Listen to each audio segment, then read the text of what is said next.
All right, here we go. OverDrive, off and running. TSN 1050 on the TSN app, your home smart speaker, up on TSN 4. Bryan Hayes, Dog, Jeff O'Neill, Jamie Noodles McLennan. I am playoff ready today, and I got prepped by the life coach this morning because I know he's in good shape. He's done, but I've never seen him work out. And he said, be there at 7. I'm working out with you. And this guy's a machine. And he got me ready for the playoffs. And he looked at me after and said, don't get too cocky because you're not ready to train with me quite yet. You will be in a couple months. And he said, you're not playoff ready. You got to get playoff ready. Okay, Right. I like that. That's very important because you could have had a Milos situation. If you walked in there and What saw is him that? 5-pound Seinfeld. dumbbells and he's struggling. Remember the Seinfeld tennis You guys know that I'm not. I don't even Okay. know who Milos is. So The tennis pro. the tennis pro in Seinfeld was a hero and was just, He bullying couldn't play. people, He but he sucked. didn't know how to play. So that would be you going to work out with him, and he Can't do a Oh, squat. so if he was like Squat. garbage, I'd be like, his Wouldn't credibility you? would be gone. Immediately gone. You get in there, this guy can't give you 10. You're like, give me 10 to start it off, and he's Yeah. like wheezing at 8. No. Nah, Yeah. you have to leave there No, immediately. he's shorter than me, but really fit. And it's crazy because he was jacking up way more weights. Like he was like add weight on. And I'm like, this guy is crushing weights around. And I'm like, that's why you're the life coach. But you're right. If he was garbage, I'd be, you could never see him again. if he's sitting You'd there cut him eating out of your McDonald's life. with a cigarette, going, Yeah. you need to sort your life out. You can't do that. I'll tell you what, though, it got me ready for the playoffs to see that. I loved There it. you go. I will say this. I think it's somehow crept up on me. I don't know how you guys feel, because we had this chat earlier in the week about the chase for 70 being a distraction that I think Sheldon Keefe should have used to his advantage. He tried to push away from it. He talked about how it was a distraction and not in a positive manner. But for me, it's like the playoffs, it just happened so quickly because Now it's the playoffs. exactly. And the point being is, like Matthews chasing 70 was so captivating, so compelling. McDavid chasing 100 assists, Kucherov chasing 100. I've actually been really engaged by the Hart Trophy race, which I really haven't been as much in the past because usually it's a one-horse race. Last year it was McDavid. We knew that. I think the year before that it was Matthews. You just knew it. You're like, that guy's going to win the Hart. The fact that there has been so many cool stories in the regular season, Right. it's as if I need like a 2-week Super Bowl buildup. It's almost a shock to me that there's a real game tomorrow. Starts tomorrow for keeps. Tomorrow night, the Leafs are on the ice in Boston, and That's a there's no quick looking turnaround back. mentally to be like for a guy like William Nylander, who the coach said he clearly said, I'm done with the regular season. You better snap into But it. he's Well, not on the ice. He may today. not even play tomorrow night. He did not practice today, and Keefe What? said he's a possibility to play tomorrow, which that would, without knowing the details, and Keefe, of course, is not going to give them to me or to us, I would say he's sick. Like, I would have to, there's no way he was playing through injury. There's no way they would play him if he was banged up at all in that back-to-back. You wouldn't think. And if that one shift where he started mailing it in, if he came back to the bench and said, I'm not feeling well, they wouldn't play him another shift. on the Hagel goal. Yes, but he kept playing. So Yeah. there's no way this guy is playing through something, chasing 100 points or whatever. I don't buy it. But it was a shock to the system for everyone when tracking it online that Nylander was not on the ice today. McMahon was not on the ice. And all Keefe said was they're a possibility. I don't see McMahon playing tomorrow. I think McMahon, you could tell there was an injury there that was not going to be shaken off in 3 days. Type of Yes. thing. But Like that. Nylander, that's Nylander is shocking significant. considering he played the other day. Right. So I think that might be a little flu, a little something. But, you look at it, his production the last 10 games, he might have had something nagging that didn't. Well, But if that if you comes had out. something Come out. nagging, you wouldn't have played at the That's end. what I'm I saying. understand. I agree. I don't disagree with that sentiment. But it's just that was. I think that's a flu. That's something. Has to be, know. because if it comes out that he was fighting through something, that's a disaster. Yeah. Like we were talking, using Matthews as an example. Matthews was 100% healthy and Right. chugging. I could understand Willie wanted to get to 100 points, but not at the expense of missing game one. Like if you're Right. fighting an injury and you aggravated something, that is serious malpractice. That's a fireable offense for Yeah, somebody. There's There's no way that I just can't believe it No, happened. their training Doesn't staff mean- is too good. Like they well, that's on Tree Living and Keefe, though. Forget the training staff. That's on you going to your player and saying, I understand 100 or whatever. You're not playing. Right. Like, you can't play. Domi didn't play the last 2 games, and he's ready to go. So again, we'll see what comes out of it. Trying to get any information out of anybody in the Stanley Cup playoffs right now is an impossibility. They're not even detailing what's going on. But Which, I mean, that's why, again, I would agreed think with that, illness though? or something. Have you agreed with that? Like, I think know- the goalie shuffle is so stupid. Right. And it's happening. Better watch warm up. Be there for warm up. Well, and Montgomery said it. It's one thing if you legitimately haven't made a decision or you haven't told your guys. Right. If Montgomery said, I want both my guys hungry, I'm going to tell them tomorrow after the skate, and then you can know, I'd say, all right. Yeah. But Montgomery comes out and goes, oh, they know the plan. They know who's playing, but we're just not going to tell you. That's so stupid to me. And it's again, this is where the gambling component comes in. Right. This is where eventually the league's going to tell coaches you can't do that. Right. Like you have to That'll make be the awesome. announcement. That'll I'm be shocked awesome. it hasn't happened already. I'm surprised as well because what the hell? What does it matter if it's Allmark or Swayman? Like, Yeah. You pick prepare your the poison, same way. play who you're going to play, make the Prepare announcement. same way. Come But on. Ultimately, I don't know if that's mind games or if it's just a tradition that coaches want to like not keep everything to their vest. Like both of them, if you look at them, their stats are almost equal, and both of them handle the puck really well. So sometimes if you have a goalie who handles the puck a lot different, then you're like, okay, we won't let you know because you might have to actually focus on the way you dump the puck in because Dude, one guy's really my whole time playing, the only guy you game plan for was Marty Brodeur. right. But there was Maybe like Turco and Tommy Barrasso, guys like it's that. like keep it in the corner, whatever. But That those guys were was it. starters. You knew where they were playing. Right, they were playing. There was Like no concern. that's right. over I'm that. actually going back to it. Is both of these guys play like the puck the same way? Like there's not a lot of difference. Like maybe Swayman's a little bit smaller than Allmark, but not much. They're both big guys. They both move well in the net. You could probably if you put a bag over their head, you wouldn't be able to tell the difference, really. Like because the way they're both really structurally sound goaltenders. But I think this just comes back to tradition. Yeah, if you I take it out of their understand hands, it's like, okay, this guy's playing. And that's always been my point. I don't blame the coaches. The coaches Right. do whatever they are allowed to do. But when the league makes a decision and tells the coaches they have to do something, the coaches will do it. Right. The coaches go. It's the same thing with the GMs. That's what my case has always been when it comes to review and replay, and the argument's always from GMs. Well, we want to win. Good for you. I'm in the Right. entertainment business. I don't care what you individually want. I care about our fans. Right. And I think fans would like to know who's playing in net tomorrow night. What's going on with players? Injury reveal is a little bit different, but the NFL is incredibly physical, and they have to reveal what the injury is. You have So to if a guy's say- like, I got a bad foot, yeah, it's got to be on the injury report. bad foot, and then all these Questionable linemen foot. chase after that foot the whole time. That's what it's got to be. That's the way it goes. But- I mean, I don't care about what the injury is. I only care if you play. Right. Knowing the details on the injury is not affecting the viewing experience. Right. Like, I don't need to know exactly what's happening. Are you playing or are you not? But I do think that seems important. Are you playing or not? Right. Game time decision, different story. But again, the goalies, they know who's playing. But if Willie's not on the ice, again, we've been building up towards this series, and everyone we've spoken to, and I think the three of us agree, one of the benefits the Leafs have, and one of their strengths when you compare and contrast the two teams, is depth at the forward position, and specifically depth scoring. And Domi was back on the ice today. It's back to Bertuzzi, Matthews, Domi, which is the right play. You have Marner on the second line with Tavares and now Nyes. It was McMahon a week and a half ago. And Yarncroke appears to be returning, and he'll be on a line now with Holmberg and Robertson, which, again, Holmberg and Robertson on the ice together in a playoff game is going to be terrifying for Sheldon Keefe. Well, yes, because there's no experience there. There's no experience. So you've got no template of how they're going to play, if they're going to be overwhelmed by the physicality, all of that, overwhelmed by the moment. But you got to give them an opportunity to do that. And based on health or projected health, that's your guys. That's what you're going to get. So, McMahon all of a sudden, again, is a pretty big absence, and Nylander's a very significant one. Like, Willie's a guy that coming into this, and he may play tomorrow night. I mean, we'll see if he plays or not. He very well could. But if he's on a third line, that guy should cook. Like, he should be in a position where he can really, really get after the Bruins' third line, fourth Take advantage line. of the matchup. By the way, when did was this morning skate that this came out? It was a practice today.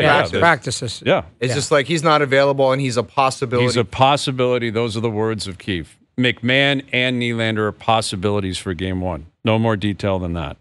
I would argue that's Sheldon playing the game too, because they know if Nylander's playing tomorrow.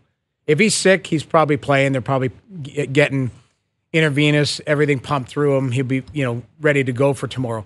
If it's something worse, then it's a possibility. Like Sergachev's a possibility to play tomorrow. Yeah, he's not playing. You know what I mean? Like that's Mark Stone's gonna possibility play. Like he'll play. Yeah, Stone will play though. Yeah, just Stone will play Dallas. How about I don't know. I don't know what Vegas was thinking last night. Did you guys? Okay, I turned my mind off last night. I was watching the Edmonton game, and then I was like, okay, I'm just going to watch a little bit of Netflix and stuff. But I had the games on my computer, and I'm watching Vegas Anaheim, and I'm like, it's 1-1. Vegas is probably going to turn it on here in the third and get the win. Anaheim scores 2 quick goals, and our buddy Lucas Dostill's making saves. Mm-hmm. And I'm like, oh my God, Vegas is going to lose this game because they scored two quick ones. So I flip over to L.A., Chicago. L.A. is up 3-1. No problem. So now I'm looking, Edmonton's going to play L.A. This is weird.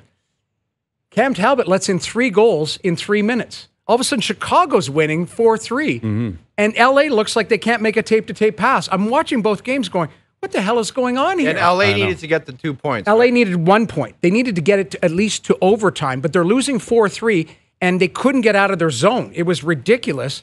And then Kurashev is his name, shoots the puck over the glass with 2 minutes from Chicago. L.A. gets a 6-on-4. Arvidsson scores to make it 4-4. Mm-hmm. Meanwhile, Vegas loses 4-1. So that's all of a sudden, like Edmonton fans went from, okay, you're locked into Vegas, and then, you're going to play L.A. because they're up 3-1. Now you're not going to play L.A. because they're losing 4-3, and now I know, it was a wild circumstance last night, and it felt eerily similar to what, again, if you're a Leaf fan early in the week, it's like, Ottawa, is it Florida? Is it Boston? Ottawa's going to beat Boston. Now Boston's coming back, and the Leafs beat Florida. And I think if you woke up this morning in Edmonton, you are ecstatic. You are ecstatic because they just, I think, they set up chances against LA over all Vegas. Day with their history alone, right? Like psychologically, Vegas beat them last year, and the Oilers have beaten LA 2 years in a row in the playoffs. Right. And I think just across the board, they set up better. Like I think they could crush LA, quite frankly. I think they could win in 5 or 6. We'll see. I just don't love the way LA's gone up and down all year. And I think Edmonton's primed and they're ready, and now they got a break. They're healthy. They're ready to rock. But now you look at the Central, it's got Dallas, Vegas, Colorado, Winnipeg. Those are 4 monsters. Teams. And I just think it sets up really well if you're a Canadian hockey fan and you're rooting just for Canadian content. I think Vancouver's in tough against Nashville. That could go either way. But I like Vancouver's chances. I really like Edmonton's chances. That's another thing I didn't understand. Not that Vegas threw it last night, but if you can get through Edmonton, you've got Vancouver or Nashville in the second round. They would be heavy favorites in that round. Right. And now it's just gone the other way. And even if Vegas survives Dallas, they got to go to Winnipeg or Colorado in the next round. Well, that's what happens when you limp in, man, and you're a wild card team. It's like you really got your work cut out for you, man. Like you're going through hell if you're going to get there. Think about this, guys. Whoever makes it to the second round across the board, there's going to be some wars there. Like you might limp into the second round. Absolutely. Like that Tampa, Florida, whoever comes out of that might be a limp fest into round 2. Doesn't mean they won't go on and have success, but that's going to be an absolute war. That's not going to be a 4-game sweep for either one of those teams.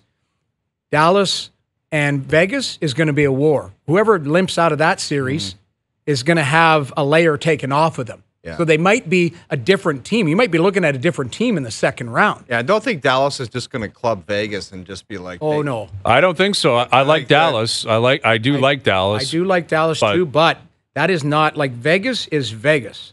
They've shown us what they're capable of. Well, and it's the Stanley Cup playoffs where I really like Edmonton. I really like the Rangers. I really like Carolina in the first round. I would be willing to put money on one of them will lose.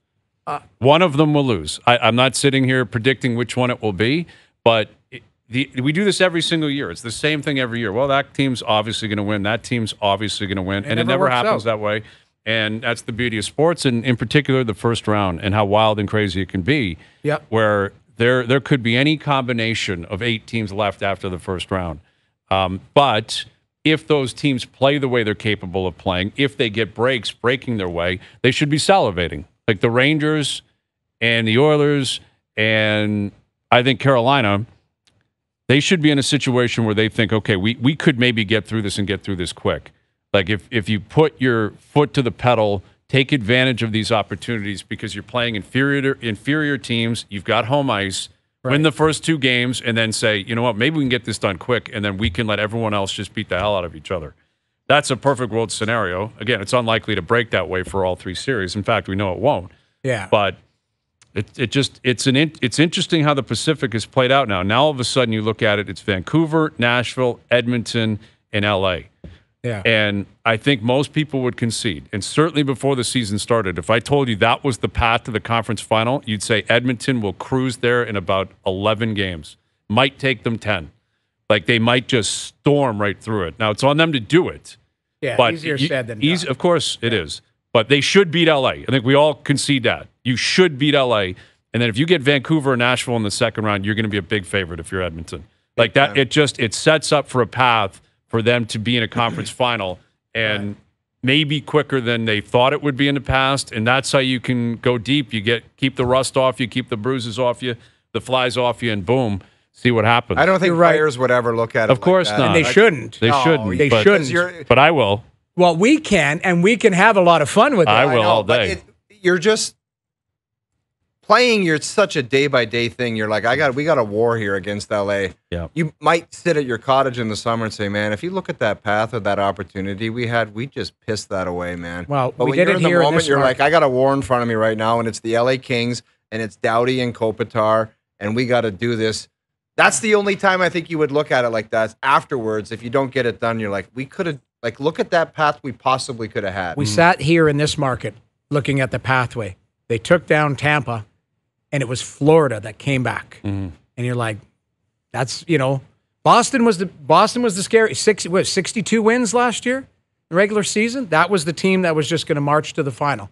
We all kind of conceded that. They lost in the first round, and we all said, you know what, it was still going to be a tough pathway, but you pick your poison. That's an easier pathway on paper. I agree, Edmonton, but LA, if PLD decides to wake up, if Talbot makes saves, like Trevor, of course. There's a bunch of ifs and and buts. Washington and if the Islanders. buts. I understand that.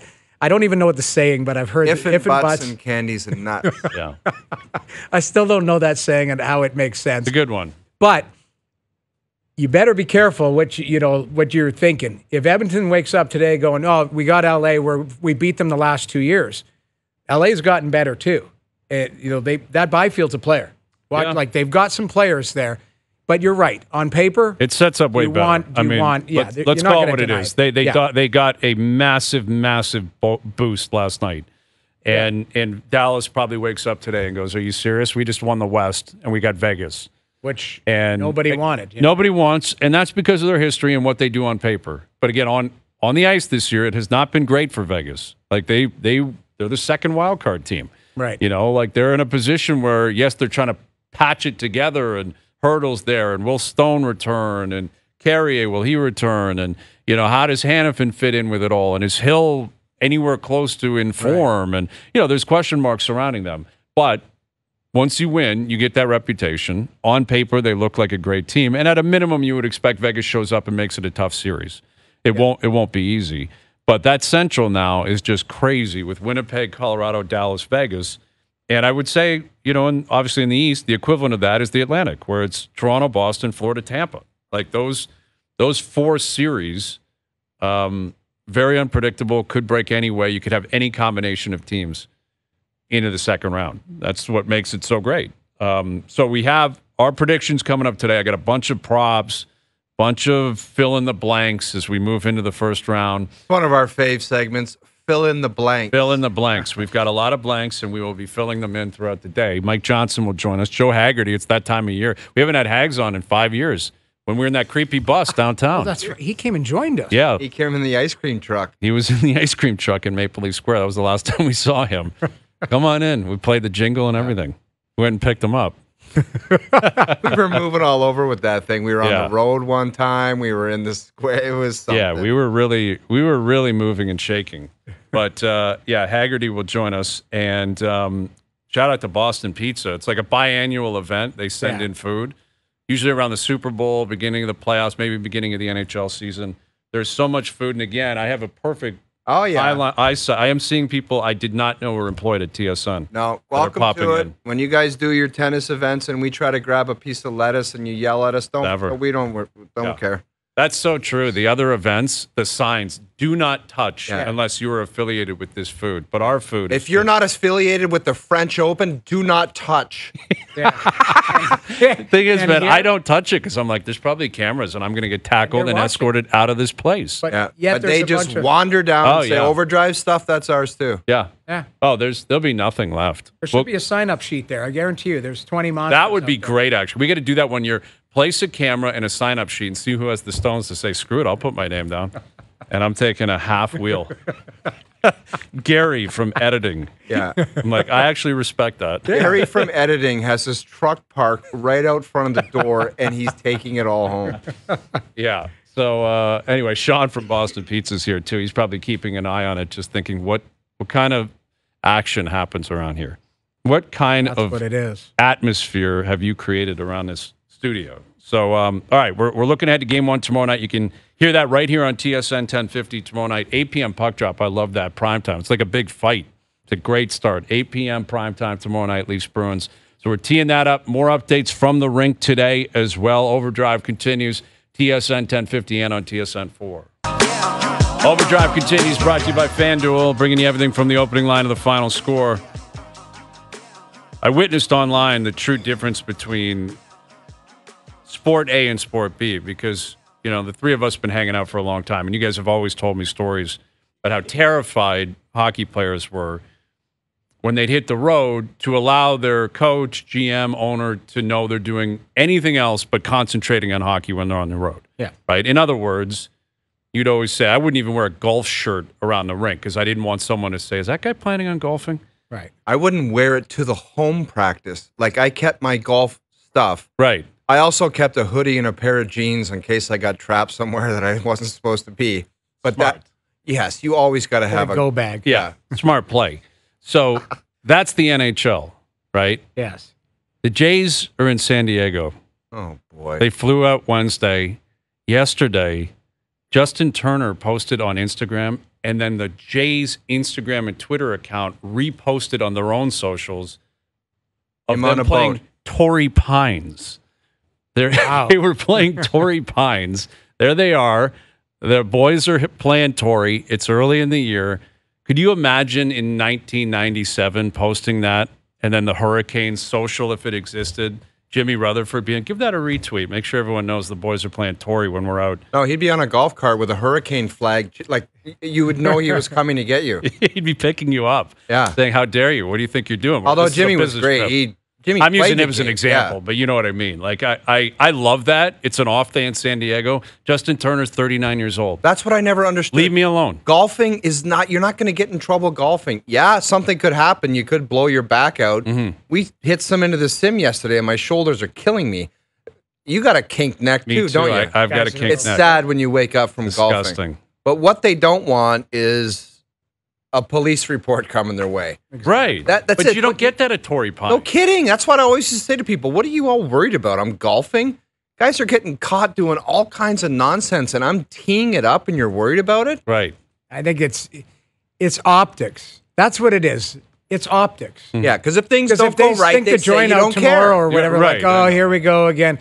It's optics. Phil Kessel going, time of my life, go fishing right after the playoffs. That was like, not smart by Phil. It's optics. People know you have a life. No, it wasn't time of my life. It was nowhere else I'd rather be.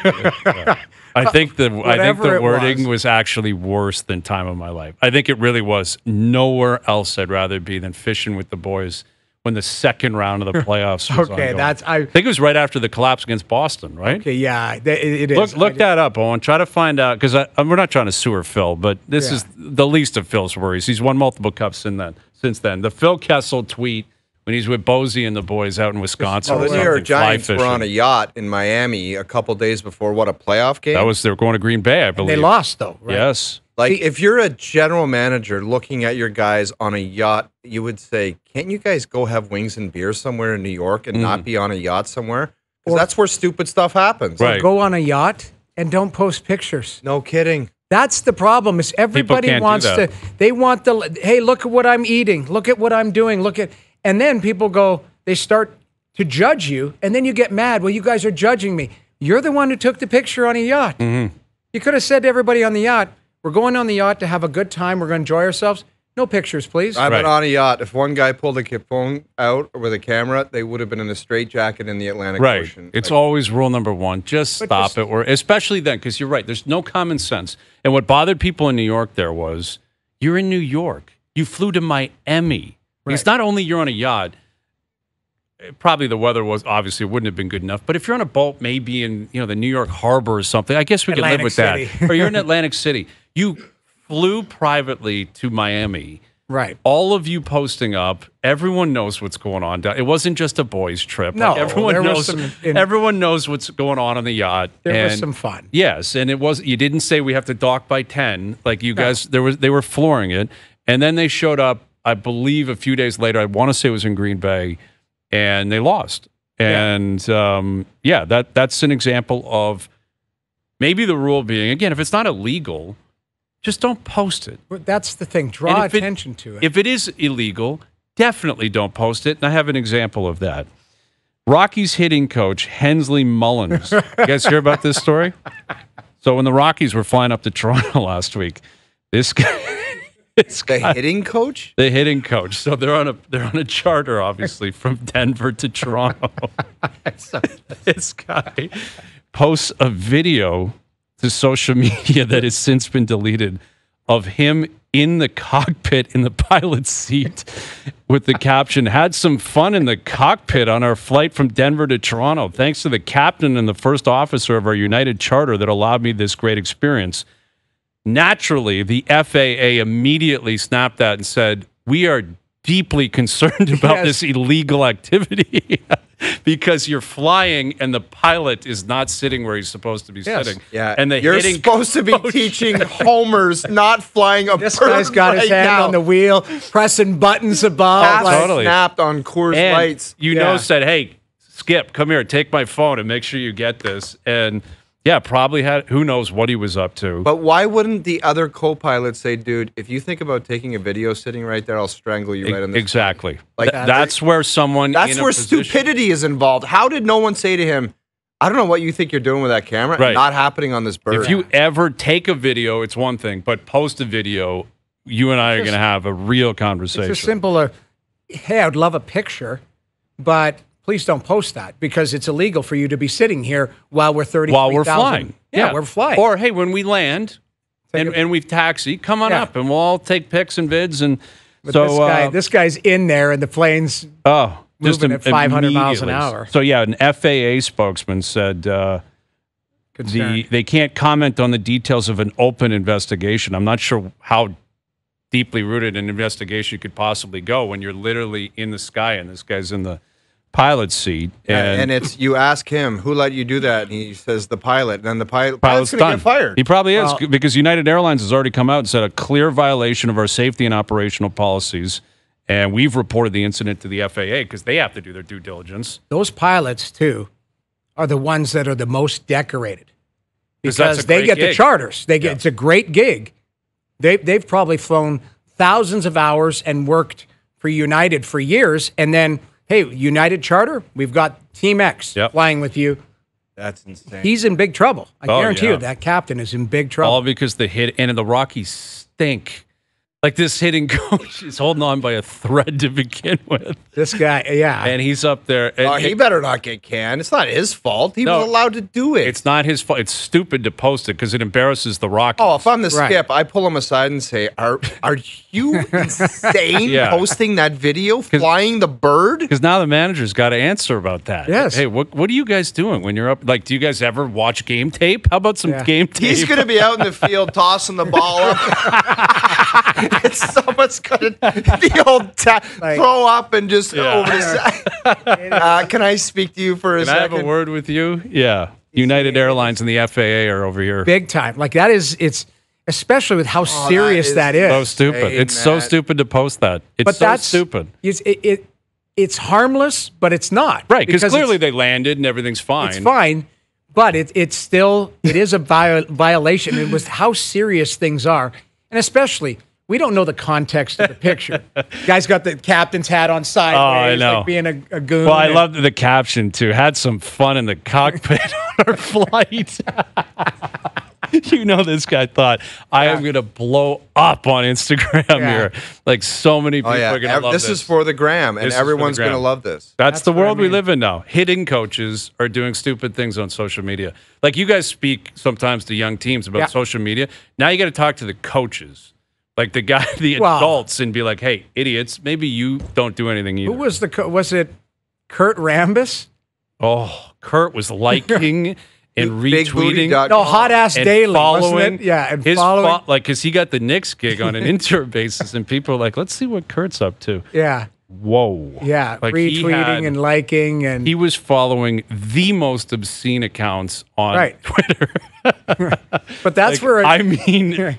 Really obscene accounts. That's where the PR with likes and retweets has to get a hold of everyone and go, guys, like, what are we doing here? I know. But then the coaches are like, hey, this Facebook is new, this Twitter's new. That's where you got to go Babcock on him and say, can I please see your phone? Yeah, that one's an acceptable Babcock. I need to see what you're up to. I just don't understand grown adults, and it's generally men. Like, if you have a personal account, why are you retweeting stuff like that? Liking stuff. You're a public figure. That's an awesome video. That's an awesome video. Retweet. Give her a follow. I like that. It's like, Kurt, you're the new head coach of the New York Knicks. It is. You're an crazy. adult. It's legal. You can do what you want. But someone's probably going to say, can you explain what went into that following list? Like, how'd you get down that road? Oh, Curty Rambis. Yeah, it is. It's tough. Poor Kurt. But yeah, you got to watch yourself online. Yeah, I don't know where I'm stumbling across things here. Tom Selleck, I saw this in the Sun this morning.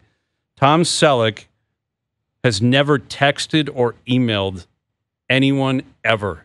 Wow.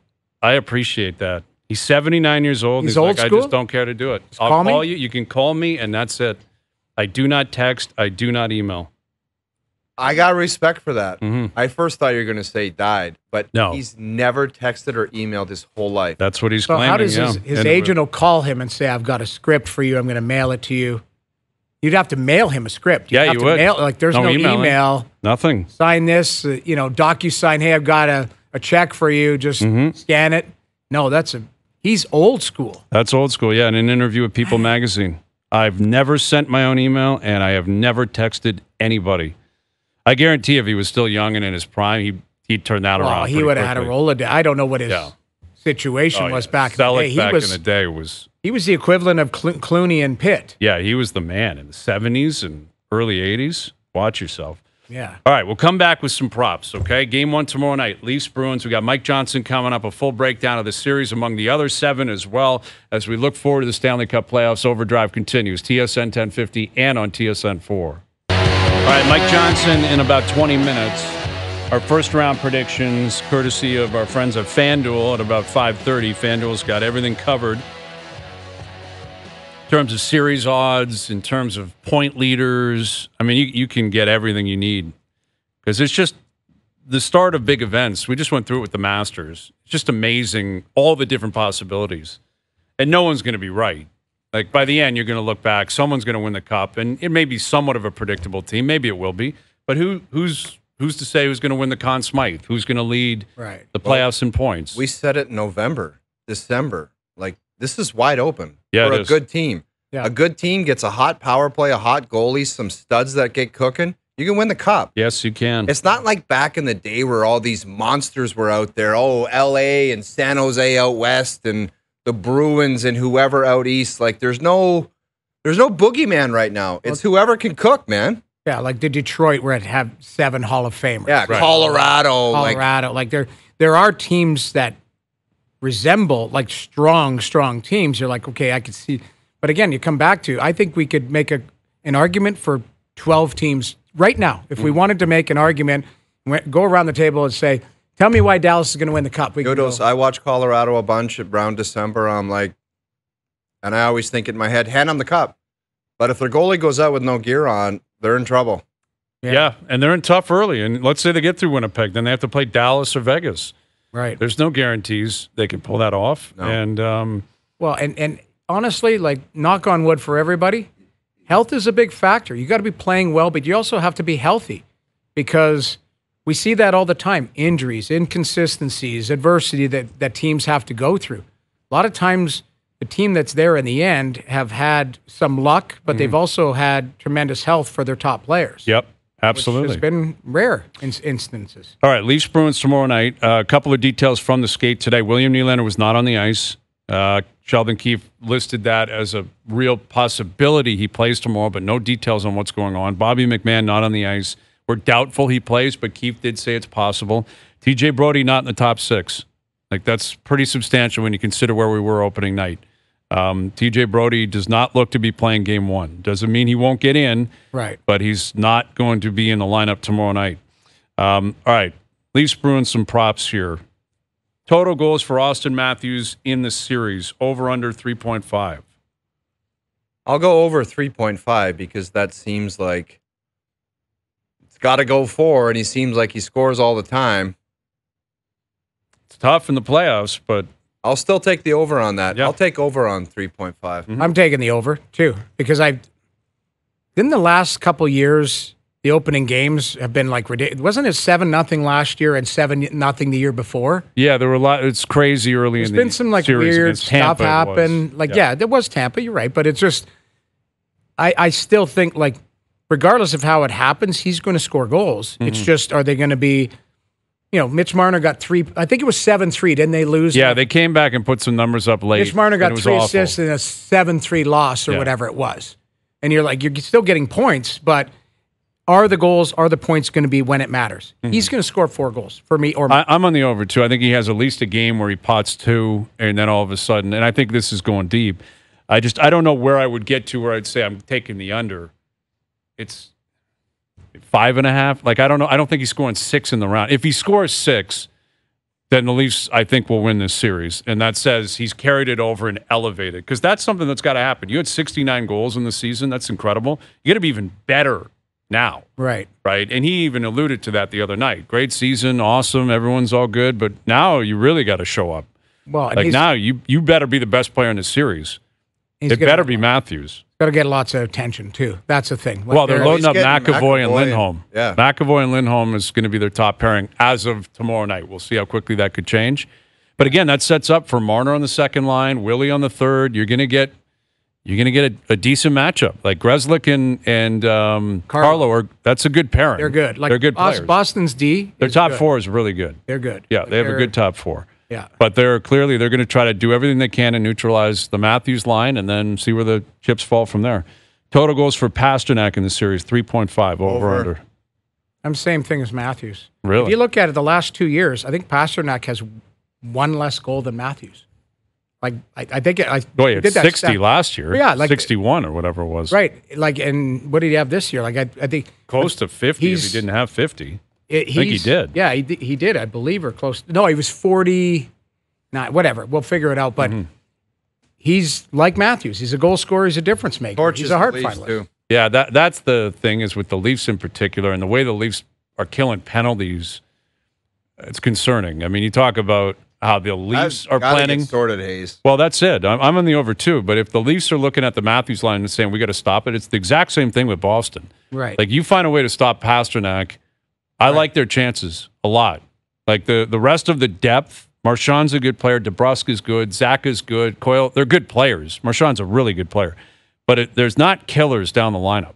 Like, it's not – this isn't a lineup in Boston that scares you on paper.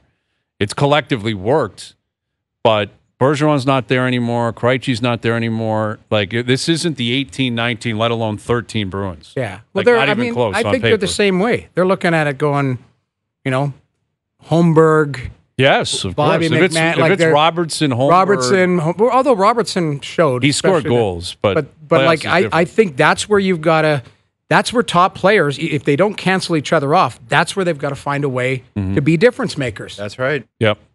Total fights in the round, 0.5, over, under. Under. I don't think there'll be one fight. I'm over. I think there'll be a fight. I think Trent Frederick will fight somebody. And I think the guy he's going to fight is Ryan Reeves. He's not fighting Reeves. No. He would fight Reeves, but he wouldn't like that fight. Well, that's a but if you fight Edmondson, Jake McCabe or Edmondson. I think there's Benoit should go him if he has to. Benoit over. That D has to be good collectively. Like that's the one thing the Leafs D is. You look at goalies, but that D, they've got to be good collectively. How many fights, 4 games, did they have during the regular season? I don't have that stat. Well, they had fights. I mean, after the Liljegren stunt and there was fights. I think there's going to be a fight. I really do. I would be looking for Marchand's not. He's going to pick his spots. He does it brilliantly. If I'm Bertuzzi or so, I'm looking at him saying, if you want to go early, let's go. He's not going to take that dance early. But if a game gets carried away, that's who I'm targeting. Try to drag him into something if you can. All right, let me rephrase this one. I sent one to Joe from the Bridge. Let me rephrase it. Taking Matthews and Pasternak out, who do you think will lead the series in points? Not named Matthews or Pasternak. Who leads the series in points? Is it who you think or should be, or I'm going to go William Nylander. I mean, look at the year he had, and if you look at the talent of the players and what they can do on the ice, it should be him. Yeah. I'm going to say Marchand. That's the guy that has to for Boston's side. And he shows up. That's why I'll say Marchand too, because he shows up. I know he's going to play. I know it may not break his way, but He'll guy be accounted for. He will be. You will not walk away from the series if you're a Bruins fan and say that guy cheated us in any way or faded into the series. Right. It doesn't mean he can't be neutralized. He's not in his prime anymore. He's not a young guy. You gotta. He can still skate, though. He will still get involved. He can make plays at really tight areas all over the ice. Yeah. And his reputation has been earned. Yeah. He shows up with Marner and Willie. They generally point produce, and Willie in the last couple of years has shown up when you really needed him. Marner has more picked his spots. Until you prove it, that's basically what it is. Because maybe a year from now we're going, well, that guy's a lock because of what we saw last year. Yeah. But until you prove it, that's why I lean Marchand. Certainly it can be Marner or Nylander based on how good they are. Yeah. And Marchand would be in there, I guess. Do I see a defenseman? Morgan Riley, he had a lot of points last year. McAvoy's going to play a ton. Tavares, what are we expecting out of John Tavares? He's going to play he's playing up the middle of the ice. I expect him to bust his ass every shift, win faceoffs, grind in the corners, and be a contributor. Not just say, I'm not John Tavares that I was 2 years ago. Mm-hmm. You want to talk about a matchup that could be beneficial to him? Yeah. He should dominate. If you put him in a third line type of matchup or second line, whatever, he's got to have a matchup where he can do work out there. Yeah, I mean I would say you expect more from guys farther down. Maybe it is a Max Domi. Maybe it is, somebody who is that we're not expecting. That's what the playoffs create, is unsung heroes. When this guy has had a great playoff, and guy has 10 points in 6 games. Where did that come from? Well, he's having a great playoff. Yeah. Good regular season, great playoff. That's what Bertuzzi did last year for the Bruins. He had 10 points in 7 games. Yeah. He was unreal. Yeah, he was great. Total goalies to start a game in the series, over under 2.5. I'm over. So you think at least 3 different goalies will start a game? I think that's ludicrous to even bring that to anyone's attention. I know it's don't out shoot there. The messenger. But it's we're talking the Stanley Cup playoffs, 2 quality teams, and we're talking about seeing a 3-pack. Yeah. You've got 2 starting goalies on one side. And neither one of them is a 1. They're both I'm going ones. under. I can't buy into it. I don't know. I think goalies should be good. Start? You said start? Yeah, or to start a game. Start a game, yeah. So that means we're going in tomorrow night. We're going in a different direction in net.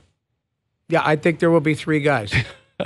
I think you might be right, which I think is crazy. I also I don't think enough is being made of the potential that Joseph Wall starts a game. Well, that's where I was going too. Samsonov did not end the season well.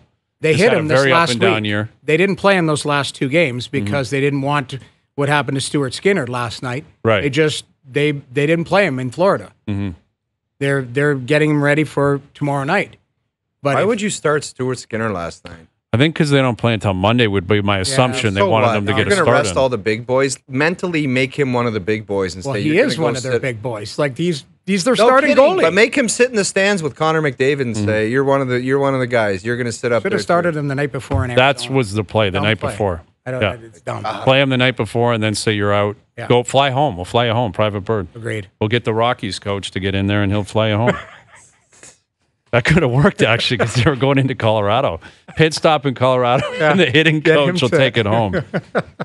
All right, I'm on the over too. I am. I think there's too much uncertainty in net, which is really a pretty wild prop when you think about it.